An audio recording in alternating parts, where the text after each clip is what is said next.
The past 6 months we've been looking at reference like videos, images. What you see on those images is just static. So it doesn't show like the action, it doesn't show what's happening behind the scenes. Whether it's in Kathmandu or whether it's up in the mountains, there's always something that you need to look out for. That kind of comes into that danger factor, where you're never sure what you're gonna see, what you're gonna hear, what you're gonna encounter. For me, this is truly awesome, because that's basically the game that we're trying to build. We want the player to be kind of surprised on every corner, to see something, want to get there, but never really sure of what he's going to find. Kyrat is the fictional Himalayan region that Far Cry 4 was tentatively using to describe its environment.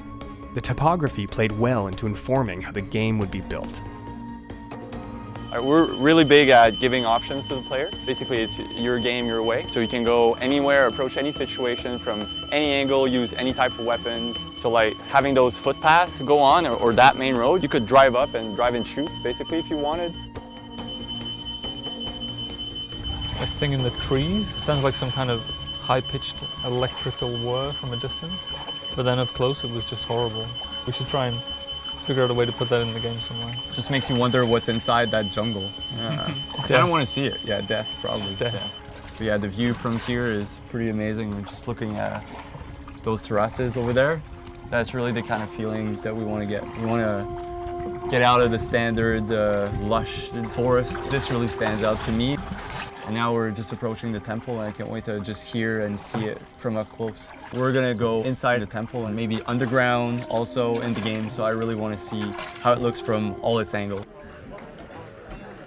The Tal Bahari Temple is located in the middle of Lake Fiwa. It's a traditional ancient structure with an unknown history, just the kind of setting that the developers were looking for. It's super interesting to see how the traditions kind of sustain and survive. It's not just the place itself that has this spirit, it's the people as well. They still believe it, they still carry on these traditions. Whereas back home we kind of dispose of things much more quickly. Whereas everything here seems to, even if people don't know why they do it, like they still do it just because they're carrying on that tradition. It's kind of cool just to get that level of detail. And a lot of it's just bizarre juxtaposition, which I think is going to be kind of cool to try and bring some of that into the game. I think it's going to give a weird irreverence, which I think is always something we look for in a Far Cry game. Coming back here and just having a slideshow and showing people pictures, yeah, that's good. But then explaining them like in detail how it was to be there and see those things, I think that's really where it paid off. It was a break between filming. I remember I saw this, so there was a little old woman sitting on a step. So I started filming her. She was just sharpening this thing on the step. And a few weeks ago we were like, we need someone to give this mission. And I was like, I have her. So we're going to use her as inspiration. And again, that was just a small little moment that like we've added in the game to give that clash of culture, kind of fish out of water experience.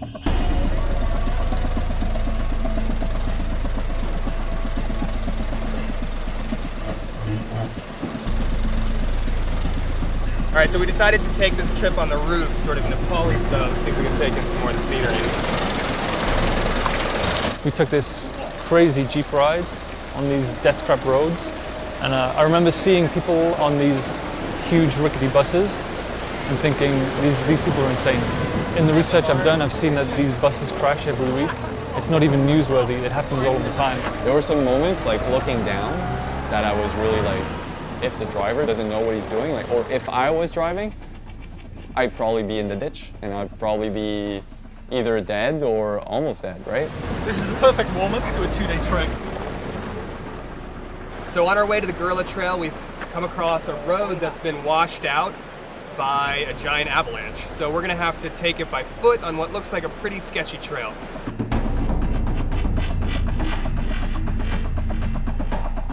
There were a few times when I was pretty convinced we were all gonna die. I was like, this is it. At least I'm gonna die in a beautiful place.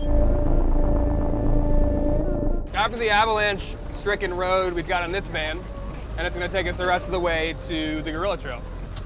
You guys comfortable? Getting hot. With an exploration of Pokhara, the Gurkha, and the Temple Lake finished, the heart of the Himalayas was the next stop. The Gorilla Trail is what people now call the network of roads and mountain villages that the Maoist rebels used to hide and house their insurgency. Though the war has been over for several years, the region has only recently been deemed pacified enough for outsider travel. We got to the start of the gorilla trail, and immediately I was in the game. I felt like I was in Kyrat. The landscape was perfect. Everything looked like the game I'd been playing, and it was an incredible feeling. We left civilization behind.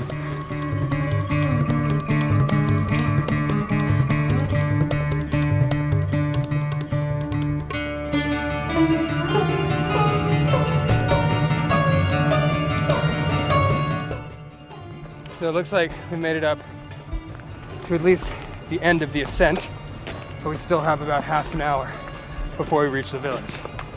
Hopefully we can get there before the sun sets and have ourselves a nice little fucking rest. The first part of the trek had been treacherous, and leaving civilization for the next few days offered time to reflect on the sensory elements that could be brought into the game. The subtle moments encountered at the Bahari Temple and the feeling of tradition and spirituality were key in adding another layer to the trip. Spirituality would stay a continuing theme, taking a bizarre twist when experiencing some of Nepal's darker traditions.